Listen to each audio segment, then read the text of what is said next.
What if the perfect crime was only as flawless as the person behind it? Daniel thought he had everything planned. His wife, Emma, would never see it coming. But one tiny mistake shattered his flawless scheme, and the chilling betrayal he thought he could bury forever came to light in a way he never expected. At first glance, Emma and Daniel seemed like the perfect couple. To the outside world, their life was a dream: success, wealth, and happiness. Emma was a driven and accomplished businesswoman, known for her intelligence and determination. She had built a thriving career from the ground up, and her success had become a source of admiration among her peers. Daniel, her husband of over a decade, appeared to be her perfect counterpart. He was charming, supportive, and always by her side. Together, they had created an image of a strong, loving family. Two children who excelled in school, a beautiful home in an exclusive neighborhood, and a life full of opportunity. Their friends often remarked on how lucky they were to have it all. But behind closed doors, things were far from perfect. As Emma's career took off, her marriage to Daniel began to unravel. She was consumed by her work, late nights in the office, constant travel, and the pressure to maintain her position at the top. She became distant, lost in her ambition, and her relationship with Daniel started to fade. The passion they once shared had disappeared, replaced by routine and cold politeness. Emma, focused on her own success, failed to notice the growing resentment in Daniel. Daniel had once been her equal, a man she admired for his intelligence and drive. But over the years, he had fallen into the shadow of Emma's accomplishments. While she soared in her career, he found himself stagnating, his own dreams slipping further away. At first, he tried to support her, but as time passed, he began to feel more like an accessory to her success than her partner. His sense of worth eroded, replaced by bitterness. He resented the way Emma's career had overshadowed his own, and he couldn't help but feel that she no longer saw him as the man she had married. As the emotional distance between them grew, Daniel became consumed by jealousy and anger. He felt trapped in a life he no longer wanted, but leaving Emma seemed impossible. He started to fantasize about a future without her, one where he could reclaim control and find a way to live on his own terms. In the quiet of his mind, a dark plan began to form. Daniel knew that for everything to change, Emma had to be removed. His perfect crime was taking shape, and he believed that he could execute it flawlessly. Little did he know, one small mistake would soon unravel everything. Daniel's plan was a masterstroke of manipulation and deceit, one that he believed was flawless. He knew that in order to rid himself of Emma and take control of his life, he needed to make her death look like a random act of violence, a tragedy that would elicit sympathy, leaving no room for suspicion. After months of careful consideration, Daniel hatched the perfect scheme: a staged home invasion. He would arrange for an intruder to break into their home, kill Emma in a violent confrontation, and then escape without leaving a trace. The tragedy would appear to be a senseless attack, and everyone would assume the worst. The key to its success was the hitman Daniel had hired, a professional who would carry out the job with precision and discretion. Daniel spent weeks making sure the plan was airtight. He had the intruder's movements mapped out to the minute, ensuring Emma would be alone at the time of the attack. Emma's usual routine was predictable. Daniel knew when she would be home alone, on the nights when he claimed to be working late or out of town. He manipulated her schedule subtly, planting the idea that she would be safe in the house without him, and that there was no reason to worry about being alone. He instructed the hitman to enter through a side window, which he had already prepared to look as though it had been broken during the supposed break-in. The hitman's job was simple: kill Emma, make it look like an intruder who had gotten violent, and then leave without a trace. To make the story more believable, Daniel even made sure the house's security system was tampered with, so the footage would show nothing suspicious. The intruder would have no reason to believe he was being filmed. Everything was going according to plan. Daniel couldn't help but feel a sense of triumph as he watched the final details unfold. He convinced himself that this would be the solution to all his problems. Emma's death would clear the way for him to access her wealth and finally free him from the suffocating weight of their marriage. But in the midst of this meticulously crafted plan, Daniel overlooked something crucial. He didn't consider that his hired hitman, although experienced, might make an error. One small mistake that would soon unravel everything. It was this oversight, this tiny crack in his perfect plan, that would soon lead to his undoing. The night of the planned attack arrived, and Daniel's heart raced with anticipation. He had set the stage perfectly. Emma was home alone, and he had made sure to be out of town on a business trip, leaving no chance of suspicion. Everything was in place. The hitman was to enter through the side window, kill Emma, and then vanish into the night. It would look like a botched robbery or a random act of violence, and the police would be none the wiser. Daniel thought he had thought of every detail. He spent the entire day distracted, as his mind replayed every step of the plan, ensuring that there was no way it could fail. As the hours ticked by, Daniel couldn't shake the feeling that something might go wrong. He tried to calm himself, reminding himself that everything had been arranged down to the smallest detail. Yet, as the evening wore on, a sense of unease gnawed at him. The plan was perfect, or so he believed. He hadn't accounted for the human element, the unpredictability of people. The hitman, who had seemed reliable and professional, had his own vulnerabilities, and Daniel's oversight would soon become clear. The hitman, after entering the house and finding Emma alone, had followed his instructions carefully at first.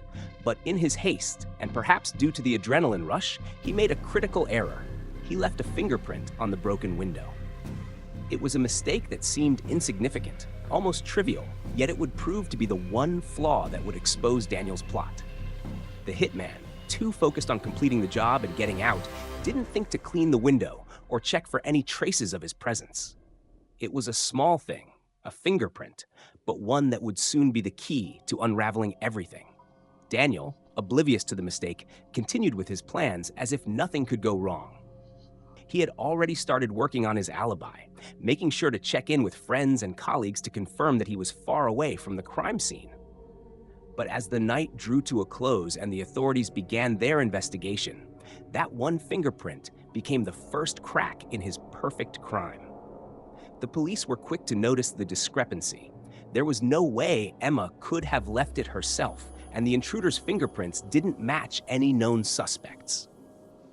They started to investigate further, and that single, careless mistake was the catalyst for everything that would follow. Daniel's perfect plan had begun to collapse. The investigation into Emma's death quickly gained momentum as the police discovered the critical fingerprint left behind by the hitman. The authorities were immediately suspicious.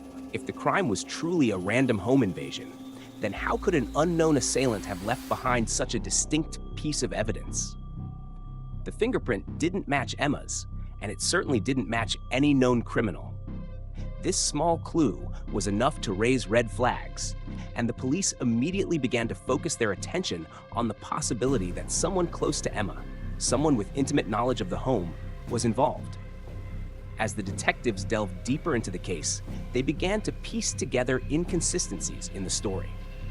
Daniel's alibi, which had initially seemed watertight, began to unravel under scrutiny. He had claimed to be away on business during the attack, but the timeline of his whereabouts didn't align with the exact moment of Emma's murder. There were gaps in his story, places where his whereabouts couldn't be confirmed.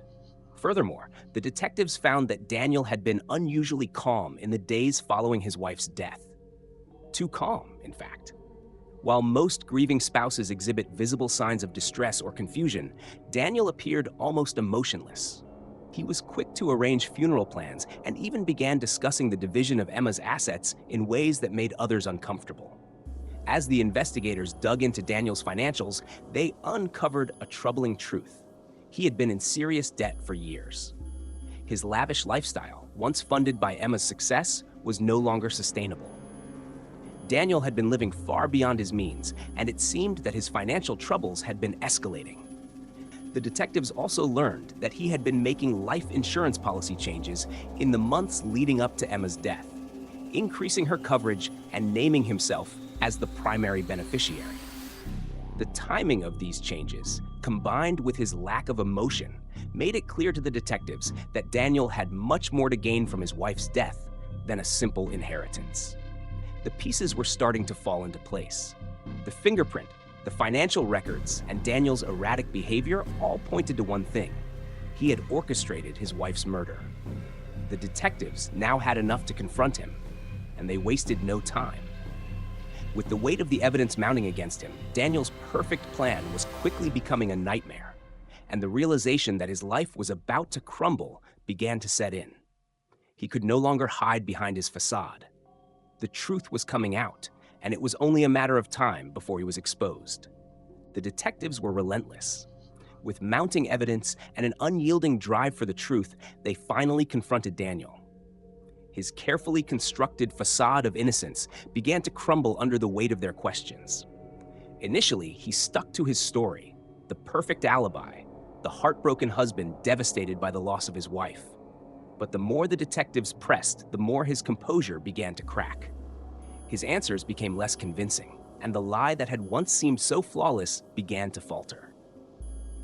The key to breaking Daniel was the fingerprint. As soon as the detectives confronted him with the evidence, his face betrayed him. He tried to downplay it, suggesting that the intruder had left it behind unknowingly, but his explanations were full of holes. The police were well aware that the fingerprint didn't match anyone in their databases, and Daniel's own fingerprints were now part of the investigation. It was a small detail, but it was enough to turn the tide in their favor. Then came the discovery of the life insurance policies. Daniel's obsession with securing his financial future had been carefully concealed, but the investigators had uncovered his manipulation of Emma's coverage. They found multiple policy changes, all in his favor, each one coming just before a significant financial setback or argument between the couple. The detectives could see the pattern. A man who had planned his wife's death, not out of desperation, but out of cold calculation. Emma's death wasn't just about her.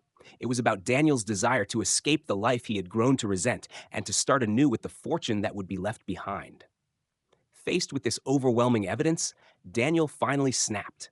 His carefully cultivated exterior cracked, revealing the truth. He had orchestrated the murder from the beginning. The hitman, the staged break-in, the carefully crafted alibi, it was all part of a plan to kill Emma and inherit her wealth. But in his pursuit of perfection, Daniel had overlooked crucial details. The fingerprint, the insurance policies, and his own erratic behavior had exposed him. His so-called perfect crime was nothing more than a tragic miscalculation. The detectives arrested Daniel, and as he was led away in handcuffs, the reality of his situation began to sink in. His life had been built on lies, and now it was all falling apart. The perfect plan that he thought would free him had instead led to his undoing. Daniel's once idyllic life was over, and the truth about his betrayal would haunt him for the rest of his life.